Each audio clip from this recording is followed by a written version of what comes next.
आज जिस वीडियो की सबसे ज्यादा चर्चा हो रही है वो है जब प्रधानमंत्री नरेंद्र मोदी वहां पर पहुंचे और उनके पॉकेट स्क्वायर का कलर और जो मिसेस नेतन्याहू थी उनके ड्रेस का कलर एक था। और ये बेंजामिन नेतन्याहू ने दिखाया कि देखिए आप दोनों के कपड़े का कलर एक है।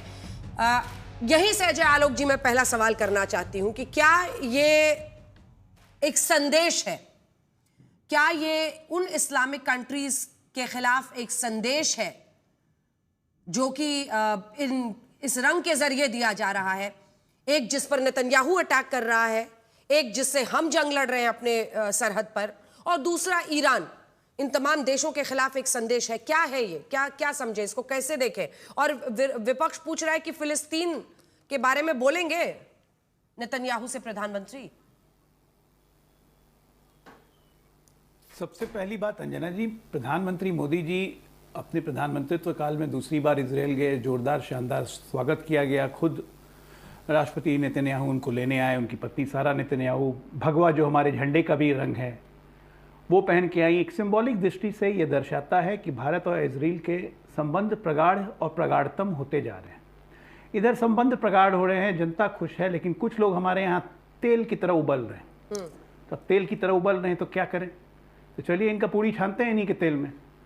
सवाल ये उठता है कि हम इजरायल और भारत का संबंध किसी दूसरे की शत्रुता या दूसरे की मित्रता पर निर्भर नहीं करता है। आज अगर भारत इजरायल जा रहा है तो ये कोई ईरान को ये संदेश नहीं है, या अरब वर्ल्ड को जो इजरायल से मित्रता जिनकी नहीं, उनको ये संदेश नहीं है कि हमारे संबंध उनसे खराब हो गए। डीहाइफनेशन थ्योरी, हम हमेशा इजरायल को पंडित नेहरू की फिलॉसफी के तहत ये देश इजरायल को हमेशा फिलिस्तीन के चश्मे से देखता रहा। वाजपेयी जी जब पहली बार आए तो उन्होंने डीहाइफनेशन थ्योरी शुरू की, और उसके बाद लगातार भारतीय जनता पार्टी की जब भी सरकार आई, चाहे वाजपेयी जी हों चाहे मोदी जी हों, ये डीहाइफनेशन बिल्कुल है साथ में, जहां हम पैलेस्टीन की लगातार मदद करते हैं, उसके लिए खड़े भी रहते हैं, लेकिन एक साथ साथ हम इजरायल को अपना स्ट्रैटेजिक पार्टनर मानते हैं। क्यों मानते हैं? उसके पीछे ऐतिहासिक कारण है। 1962 में जब भारत ने इजरायल को रिकॉग्नाइज भी नहीं किया था, चाइना वॉर के दौरान नेहरू जी को बिना मांगे हुए मदद दी थी इसी इजरायल ने। कारगिल युद्ध के दौरान हमारे गोले बारूद खत्म हो गए थे, बिना बोले हुए अनगिनत मदद की इजरायल ने। आज हम उसको स्ट्रैटेजिक पार्टनर मान रहे हैं, तो उसका रीजन है कि वो हमारे साथ खड़ा रहता है और हमें गर्व है कि ऐसे ऐसे मित्र हैं हमारे। इससे किसी की शत्रुता या दूसरे की मित्रता, इजरायल से संबंध वो बिल्कुल अलग जगह है। जहां तक रही गाजा की बात, फलस्तीन की बात, हमेशा हमारा टू नेशन सोल्यूशन में विश्वास रहा है।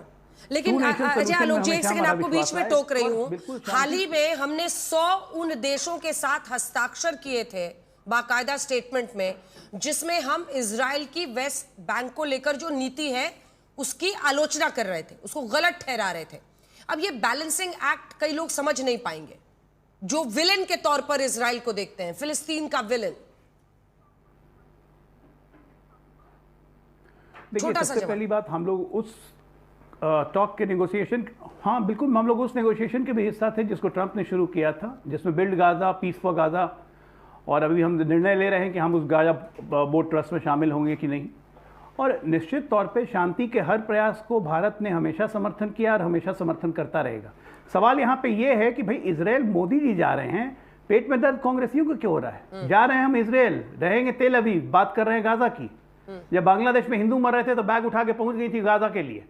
ये पेट में दर्द जो है ना, तेल की तरह जो उबलते हैं ये कांग्रेसी, ये दिखाता है कि इनको कहीं ना कहीं भारत की साख, भारत की बढ़ती वैश्विक साख से इनको अंदर से बेसिकली नफरत हो गया है। ठीक है, चलिए अतुल लोंढे पाटिल साहब, अब आप मोर्चा संभालिए कांग्रेस पार्टी की तरफ से। ठीक है अतुल जी, आप जवाब दीजिए कि आखिर क्या दिक्कत है? वो कह रहे हैं आप लोगों के पेट में क्यों दर्द हो रहा है? अगर हम आयरन डोम की टेक्नोलॉजी ट्रांसफर पर चर्चा करते हैं, भारत अपने आप को बेहतर सुरक्षित बना सकता है, हम आलोचना भी कर रहे हैं कि भाई आप वेस्ट बैंक को लेकर जो कर रहे हैं वो गलत है। हम इसी के साथ साथ प्रधानमंत्री तो पुतिन के बगल में बैठ के कहते हैं कि भाई ये युद्ध का दौर नहीं है, युद्ध की सदी नहीं है। ऐसे में क्या तकलीफ है आपको? नहीं, ऐसा है कि नरेंद्र मोदी जी पाकिस्तान के प्रधानमंत्री नहीं है, वो भारत के प्रधानमंत्री है। तो भारत के प्रधानमंत्री को भारत के लोग ही बताएंगे ना, भारत के लोग ही अपेक्षा करेंगे, पाकिस्तान के लोग तो अपेक्षा नहीं करेंगे। लेकिन अजय आलोक जी जो है और बीजेपी जो है ये तो समझ नहीं पाएंगे। बात ह्यूमैनिटेरियन की बात हुई है, बात ह्यूमन राइट्स की हो रही है, और उन्होंने कहा कि नेसेट में ये बात उठानी चाहिए क्योंकि इजराइल के लोगों का भी एक बड़ा तबका है जो इस बात को मानता है। इन्होंने कहा था डीहाइफनेट किया है, तो इनको 1947 से 1992, 1988, 1992 और 2014 ऑनवर्ड्स इसमें अगर विभाग दिया जाए तो पॉलिसी में ज्यादा चेंज नहीं है, लेकिन जो रीअलाइनमेंट और अलाइनमेंट जो हो रहे हैं अभी वर्ल्ड ग्लोबल ऑर्डर में, हाँ। उस ऑर्डर में ये समझना बहुत जरूरी है कि इजराइल जो है वो चलता है अमेरिका के पॉलिसी से। अब मैंने ऐसा कुछ कहा नहीं, अजय आलोक जी, मैं भी ये कह सकता हूं कि एप्स्टीन के कहने पर ट्रम्प को खुश करने के लिए देश के प्रधानमंत्री नरेंद्र मोदी जी इजराइल गए थे और नाच गाना करके आए थे, एंड दैट वर्कड। मैं ये कहूंगा नहीं, क्योंकि मेरी ऐसी मानसिकता नहीं है जैसे आपकी है, क्योंकि आप चर्चा नहीं करना चाहते, आप कोसना चाहते, आप ये नहीं चाहते कि देश का अच्छा हो। आपने विश्वगुरु की बात की ना, बहुत अलाइनमेंट हो रहे हैं, तो जाओ एक बार अमेरिका। हाँ, यहाँ टीका टिप्पणी के लिए नहीं बैठे, यहाँ देश के भलाई के लिए बैठे। देखिए, ईरान से प्रेशराइज हमको करके हम 4 बार से बाहर हो गए। चाइना को इन्होंने बुलाया था, चाइना के डेलीगेशन के साथ बातचीत की, चाय पिलाया उनको, शमशान वैली में उन्होंने दावा कर दिया, वहां काम शुरू कर दिया। 17 साल तक तो आज तक काम नहीं हुआ था। आज हम ईरान से तेल लेना बंद कर दिए, रशिया से तेल लेना बंद कर दिए। रियलाइनमेंट अलाइनमेंट में हम हमारे ही एरिया में, साउथ और साउथ ईस्ट एशिया में हम तो अकेले पड़ते जा रहे हैं। तो इस बात पर एक सवाल यह भी उठता है कि हमारा स्टैंड स्ट्रेटेजिक जितना, रणनीतिक जितना रहा है, उतना पॉलिटिकल भी रहा है। और हमने पॉलिटिकल स्टैंड हरदम लिया है कि वहां जिस तरह से जेनोसाइड हो रहा है, जिस तरह से बच्चों को मारा जा रहा है, जिस तरह से महिलाओं को मारा जा रहा है, हमने लिया था ना। हमने जब अटैक किया सिंदूर में, तो हमने मिलिट्री इंस्टॉलेशंस पे अटैक किया था ना, हमने सिविलियंस पे अटैक किया था क्या? हमने फोन करके बताया था ना जयशंकर ने मिलिट्री पाकिस्तान को कि हम आपके ऊपर बाहर कहीं अटैक नहीं करेंगे, हम सिर्फ मिलिट्री इंस्टॉलेशन पे भी अटैक नहीं करेंगे, हम सिर्फ जो कैंप्स है, टेरर कैंप्स, वहां अटैक करेंगे। तो बात ह्यूमैनिटी की भी बात ये समझना नहीं चाहते। और हमारे प्रधानमंत्री को एक एमपी कह रहे हैं कि आप उठाइए मुद्दा और दुनिया को ये बताइए कि नहीं, हम हमारा स्टैंड पे कायम है, हमको स्ट्रेटेजिक रिलेशनशिप चाहिए ना। 1992 में जब नरसिम्हा राव जी थे, तभी यहाँ पर काउंसलेट खुल गए थे, तेल अवीव में और अब दिल्ली में। तो सवाल ये नहीं है, सवाल ये है कि हमारा जो स्टैंड रहा है 70 साल से, चाहे अटल बिहारी वाजपेयी जी ने भी वही स्टैंड रखा, हमने भी वही रखा। तो स्टैंड के बाद जब आते हैं तो अपने अपने प्रधानमंत्री को हम अगर कहे कि एक मानवता का स्टैंड जो है कि वहां पर नहीं होना चाहिए, जिस तरह से जिनका युद्ध से संबंध नहीं है, सिविलियंस का, उनको नहीं मारना चाहिए। क्या यह स्टैंड लिया नहीं हमने? 23 अक्टूबर को जब यूनाइटेड नेशन जनरल असेंबली में वोटिंग हुआ, तब हमने स्टैंड फेवर में लिया ना? नहीं लिया, ये बताओ आप। हाँ। और ये बांग्लादेश के हिंदुओं की बात करते, क्या कर लिया? कौन सा स्टेटमेंट आ गया नरेंद्र मोदी जी का?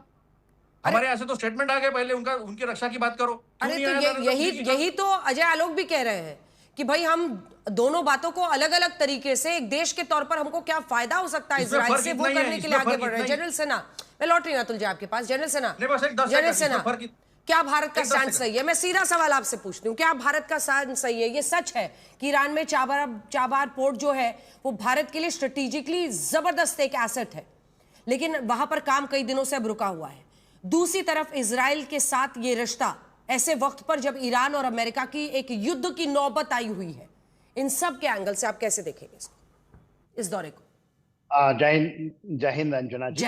एक बहुत बहुत स्ट्रेटेजिकली इंपॉर्टेंट ये दौरा है। और देखिए 70 साल लग गए कि कोई प्रधानमंत्री बायलैटरली इजराइल के साथ सेटिंग हुई, और 9 साल के बाद ये पूरा हो रहा है। और खास करके आपने जैसे बताया कि वैश्विक जो परिस्थिति है इस बीच में, मेरे ख्याल से इससे अहम दौरा कोई हो नहीं सकता। आज हम जब आपने देखा, एक सिंबलिज्म की बात की आपने, भगवा शायद यूज किया, मैं तो उसको कहता हूं केसरिया बल भरने वाला। बल को यदि कोई भरता है तो केसरिया रंग भरता है, उसका सिंबलिज्म मैं मानता हूं। यदि हमको वहां से हेरॉन मिलता है, हेरमन मिलता है, ये सब यूएवी है, शायद बराक 8 मिसाइल सिस्टम है, एयर लॉरो है, ballistic missile, spike anti-tank, $8.6 billion का हमारा डिफेंस डील होगा, जो आपने इसको बताया कि वहां पर आयरन ड्रोन का सुदर्शन चक्र से जोड़ा है। अगस्त 2025 में इसका अनाउंसमेंट हुआ था, और लाल किले के प्रांगण से अनाउंसमेंट हुआ था कि यह सुदर्शन चक्र बनाया जाएगा। 2035 तक एक परिंदा भी हमारे यहाँ नहीं आएगा। 7 मई से लेकर के आप 10 मई तक आपने देखी थी जो रिट्रीब्यूशन हुआ था, हमने रोका था, आकाश तीर हो, मगर लास्ट माइलेज जो है, यदि हमने एक 1.4 बिलियन लोगों को अपना बचाना है, क्योंकि आने वाले समय में ऐसी परिस्थिति आ रही है, मिसाइल एंड ड्रोन्स आपके घर में, हम आप कहीं भी बैठे हो, उसके लिए होगा। ये केवल नहीं कि फौज की सीमाओं को क्या आप रक्षा करेंगे, उसके लिए सुदर्शन चक्र इतनी जरूरत है। यदि आपको उसकी ट्रांसफर ऑफ टेक्नोलॉजी मिलती है, आपको आयरन बीम की ट्रांसफर टेक्नोलॉजी मिलती है, और आप यहाँ पर ज्वाइंट वेंचर बनाए, ज्वाइंट वेंचर से हमारे, आप सुनकर हैरान होंगी, एयरबस का जॉइंट वेंचर से HAL और इजराइल एरोस्पेस के अंदर में डील हुआ है, होने जा रहा है, जिसके अंदर में एयरबस को एयर रिफ्यूलर बनाया जाएगा। ऐसा इनोवेशन दुनिया ने देखी नहीं है, तो देखेगी उसके लिए तो ये जो चीज है, या हम कहते हैं जो वहां पर भारत फौज है या एल्बिट है, उसके साथ में हमारे जो गन्स हैं, आर्टिलरी गन्स, कारगिल की लड़ाई में अंजना जी मैं था इनसाइड पाकिस्तान, बहुत घमासान लड़ाई हुई थी। लड़ाई खत्म होने के बाद मैं गया था इजराइल, मुझे भेजा गया था फौज की तरफ से, और जो चीजें हमने की, क्योंकि उन्होंने हमें वो चीजें दी, क्योंकि दुश्मन के बहुत सारी चीजों को हमने इजराइल से आए हुए चीजों से नष्ट किया था कारगिल के दौरान। ठीक है, तो ये एक ऐसा देश है। आप बता रहे हैं कि जो रक्षा आपके के साथ क्षेत्र हर में, एकदम खड़ा है। डिफेंस के क्षेत्र में काफी फायदा हो सकता है भारत को इससे,